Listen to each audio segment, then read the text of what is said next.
Chapter 3. After my father's death, I found solace by sitting in my room and gazing out the window in complete silence. How many mourners visited the house, telephoned, or stood watching me as I sat in solitude, I never noticed. I allowed myself to become lost in my own quiet world of grief and regret. Memories of my father circulated in my mind constantly, and I pushed away all notion of sleep. Whenever I was lying in my bed, I half expected him to come open my door as he always had when I was younger. It was a small knock, followed by a light whisper, "Isha, you wake yet?" Maybe this is what that phantom feeling was all about. I had heard people describe such a feeling after they had lost something like an arm or a leg. They had a hard time letting go of the expectation that it was still there. That's how I felt now in my father's absence. Following that night at the hospital, I did my best to avoid my mother. I'm not sure if it was guilt or regret about the conversation we'd had right before we got the call about the accident. But for some reason, I couldn't bring myself to look in her eye. So I avoided her altogether until finally one day she came to my room. I was once again perched up against my window, looking out at the mountains where they lined the clear blue sky, caught up in my own thoughts. She laid a hand on my shoulder and squeezed it slightly. Her touch brought me back into the room, and I slowly tilted my head towards her. She was dressed in a white salwar kameez, a simple Indian suit, with a shawl covering her from her waist up. Her face was pale and swollen. Her eyes were severely reddened from the weeks of crying and sleepless nights. She had aged rapidly. Her once bright and striking appearance was nowhere to be seen. "Isha," she began, "our lives have changed a lot in the past few weeks. Waheguru only knows what the coming days will be like. No matter what, we must be a family." Hearing her use the word family brought tears to my eyes. I turned towards her, sinking my head into her stomach as she wrapped her arms around me. Feeling her warmth made me realize how lonely I had felt. Her warmth filled the longing I had been battling since the moment I had left my father's bedside. She offered reassurance, comfort, and love, and I accepted. "I feel lost without Daddy," I confessed. "I don't know anything anymore. How I should behave, what I should do, who I should be. I'm lost." I could no longer hold back my emotions. I felt a surge of energy and rage come from within, and this time I let it flow out. "I just feel so horrible. The things I said about him, those words, those feelings, they haunt me every moment. But at the same time, it still doesn't make any sense, Mom." "What doesn't?" "Everything. What's true, what's not. The things Daddy said to me before he. It's too much." "Perhaps it is, but life does not stop moving because things get to be too much, Isha. Time does not stop. We have to pick up the pieces." "Why does everyone keep saying that? Life isn't moving for me. Everything has stopped moving. Everything. Your father was a good man. He had a lot of respect and admiration for the people in his life, and he received just as much as in return. Most important, he loved his kids very much. I hope you will remember that always." I nodded as she continued, "What you have heard about this other family in India, is partly true and partly fictional. The time has come for you to know everything." I looked up as she finally started to address a topic that was very disturbing for me. She turned away and walked over to my bed, where she sat down and gently folded her hands in her lap, staring at them intensely. Perhaps she didn't have the courage to look me in the eye as she spoke of this secret that obviously had been a burden on her marriage for years. "You and your sister are not aware of this, but your father once had a brother. He was only 1 year younger than your father, but they were like twins, always together. Your father loved him very much. The whole family did. All the neighbors in the village would comment on how proud he would make the family one day. He was bright, handsome, and full of life. Why haven't we been told about him before? Why didn't Dad ever say anything about our brother? Because the family cut all ties with him not too long after your father and I married. It was agreed that we would never mention him again. Even now, I'm not sure how to tell you about him. Just say it, Mom, from the beginning, I said eagerly. Okay, well, she began. He was a very carefree young boy, someone who was praised by his peers and adored by the elders. Like most boys, he was always up to some mischief, but never anything serious, and he could almost always get away with it. After your father and I married, he did his very best to make me feel comfortable within the family. We got along very well. He would come running to me and plead with me to calm your father and smooth things over whenever he was caught cheating on his school papers. So what happened? I asked. My curiosity was becoming unbearable. It was the evening of Diwali. The house was lit up with candles and it looked beautiful. Just like every year, the house was filled with people preparing for the evening's festivities. Your grandfather was really particular about celebrating special occasions with family and friends. Diwali was a very special day for him. Your father had just returned from the bazaar with sweets, and I was rushing him into the bedroom, pleading that he get dressed quickly so we could go outside and join everyone else. I was walking out to the courtyard when I heard it. She trailed off, and I hesitated a moment before pushing her to keep going. Heard what, Mom? A noise. It sounded like muffled screams. I looked around and tried to determine if what I heard was real or just in my head. So I stopped and listened carefully. Then I heard it again, and this time I followed the voices in the direction of the servants' quarters. No one else was in the house, as most were either out in the courtyard or just making their way back from the Gurdwara. We had given the servants the evening off to go and be with their families, so the noise immediately aroused my curiosity. As I made my way to the back, I saw a dim light emerging from the storage room located by the servants' quarters, and I heard it again. A faint scream and cries that could only belong to a female. I could hear a shuffling noise which I later attributed to the struggle that was going on inside. Struggle? Oh, Mom, what did you see? My heart pounded as I made my way closer to where she was seated. I crept to the door and slowly pushed it open. She continued with her eyes still carefully averted away from my curious gaze. The door creaked a little, and I remember trembling at that moment. I was nervous and almost afraid to step inside. When I looked up, I was instantly filled with terror. The scene before me was, to this day, I cannot put it out of my mind. There he was, the pride of our family, the joy of the village, forcefully on top of an innocent girl. Her hands were pinned high above her head with his. Tears were streaming down her face, and her legs were pinned beneath his weight.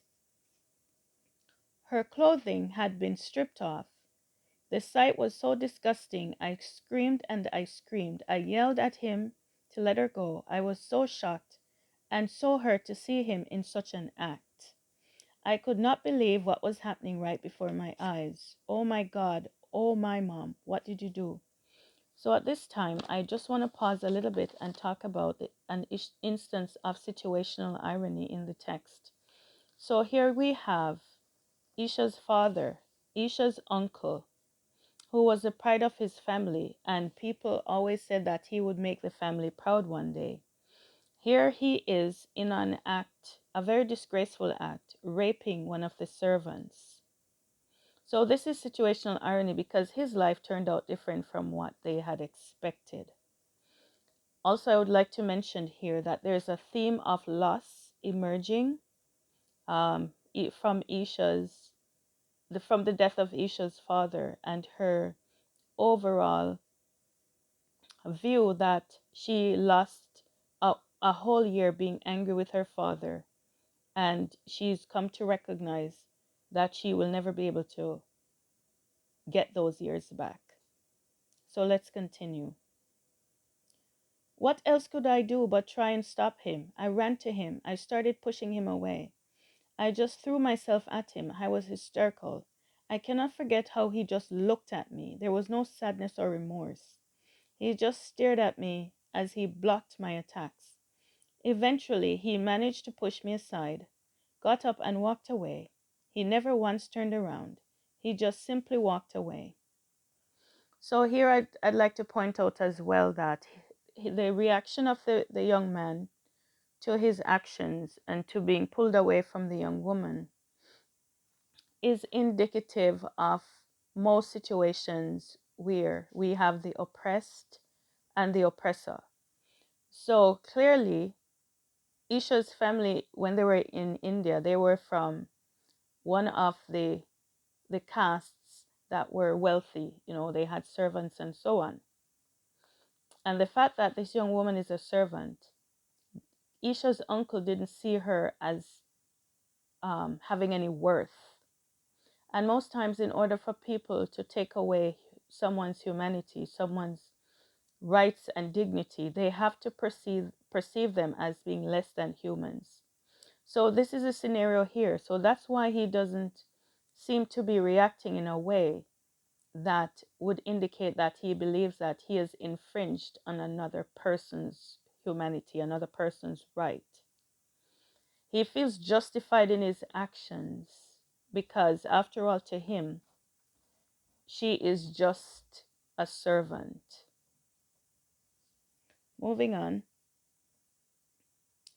Eventually, he managed to push me aside, got up, and walked away. He never once turned around. He just simply walked away. What about the girl? What happened to her? I took her in my arms and I alerted your father about what had happened. He was furious. I could never have imagined the anger that I saw in his eyes that night. He decided that his father, your grandfather, should be notified and left in charge of the situation.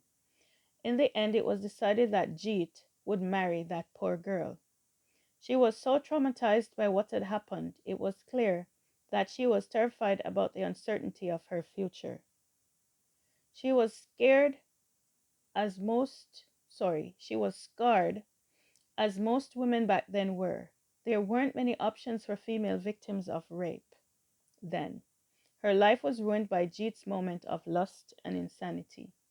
I can't even begin to imagine what she was experiencing. But Mary, I said, forcing her to marry her rapist is even worse. What about the cops? What about charging his ass with rape, dumping him in jail, and tossing away the key? I found it absolutely absurd that they didn't jump to the obvious remedy.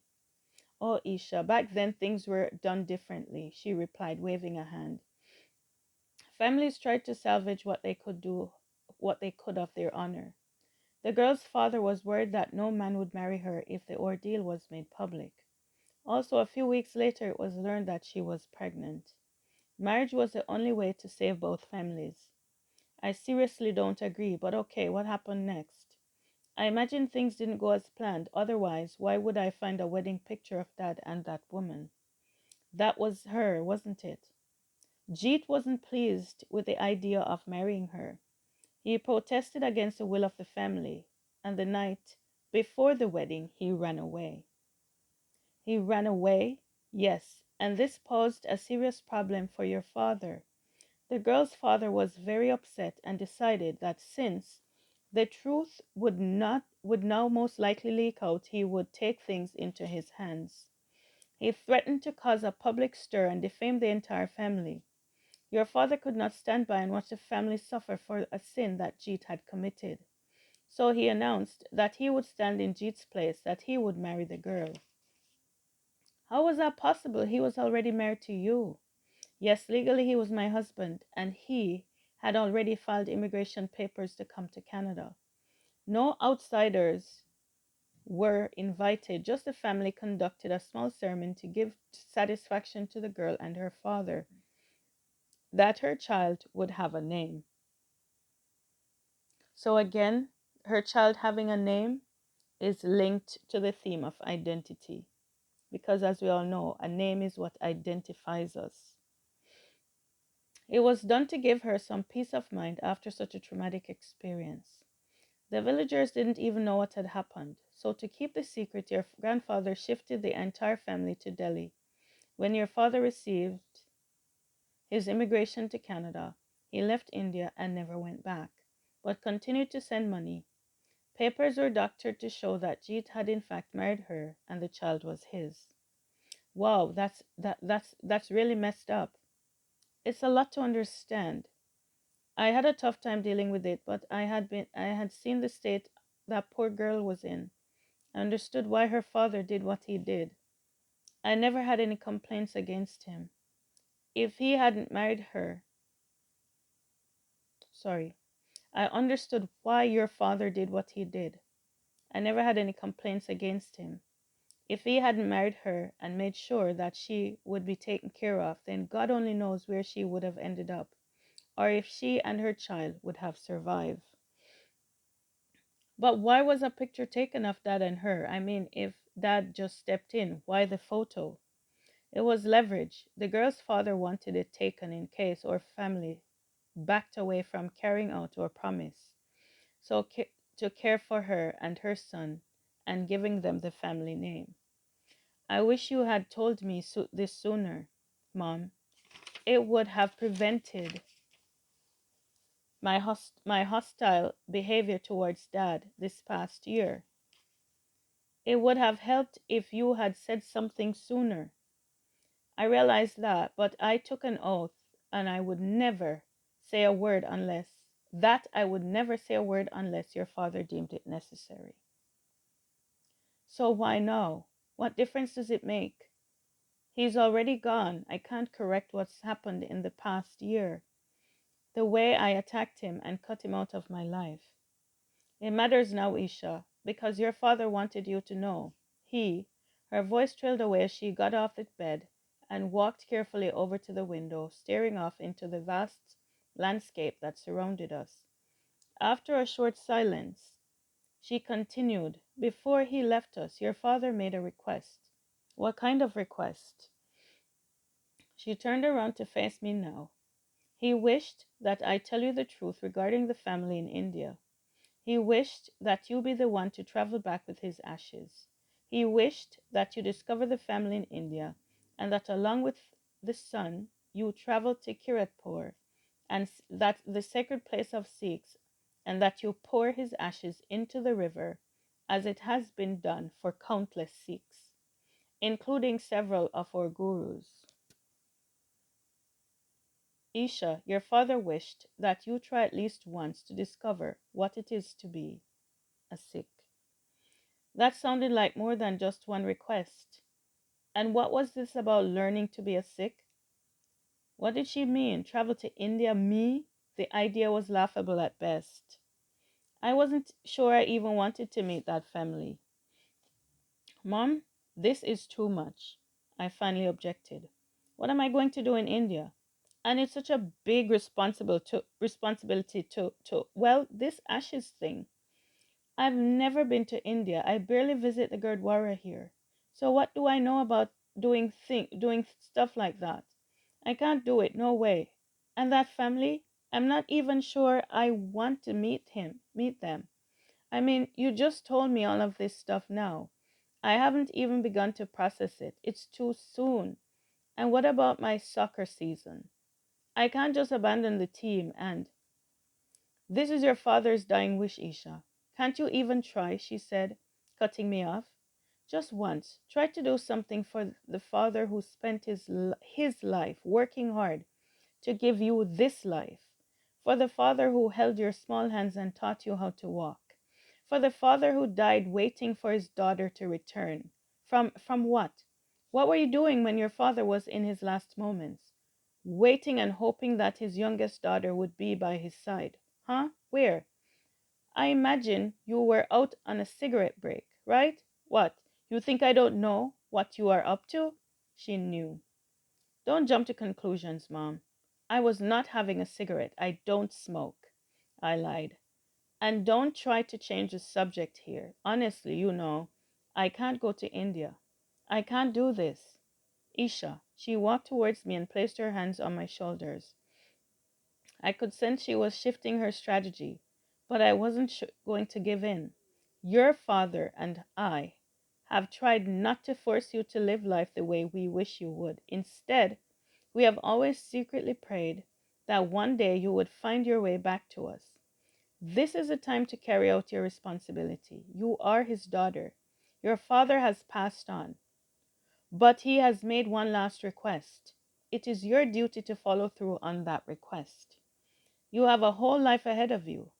This is your only chance to discover that other part of you. Discover the part that you have shut up and put away all these years. You are sick. You may not care, but it was an important part of who your father was. He wants you to discover why. Think of it as a challenge or an adventure. But please do this one thing for him, child. She held my gaze for a long time, then she patted my cheek ever so softly before she walked away. Damn, that guilt trip. Mom, I called out in defeat just as she reached the doorway. Yes, what's his name? I asked. Who? The son in India. What's his name? His name is Ikant. Ikant Singh.